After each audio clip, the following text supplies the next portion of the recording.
Pakikisama. Isa ito sa pinakamahalagang katangian na dapat ay meron tayo. Dahil kung may pakikisama tayo sa ibang tao, magkakaroon tayo ng maraming kaibigan. Dahil dito natin mapapakita sa kanila ang salitang respeto, pagmamahal at pagpapahalaga.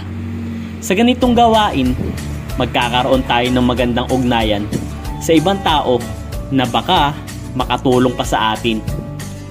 Kaya't lagi nating tandaan na sa bawat pagkakataon, mahalaga ang pakikipagkapwa-tao at pakikisama.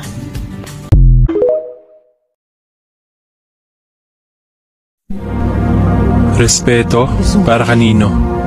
Ito yung salitang mabilis bigkasin pero mahirap ibigay sa kapwa mo. Kasi alam mo yung respeto, dumidepende lang talaga sa taong kaharap mo. Kung ano yung pinapakitang ugali sa'yo, ganun din ang masusukli mo dito. Parang pera lang yan.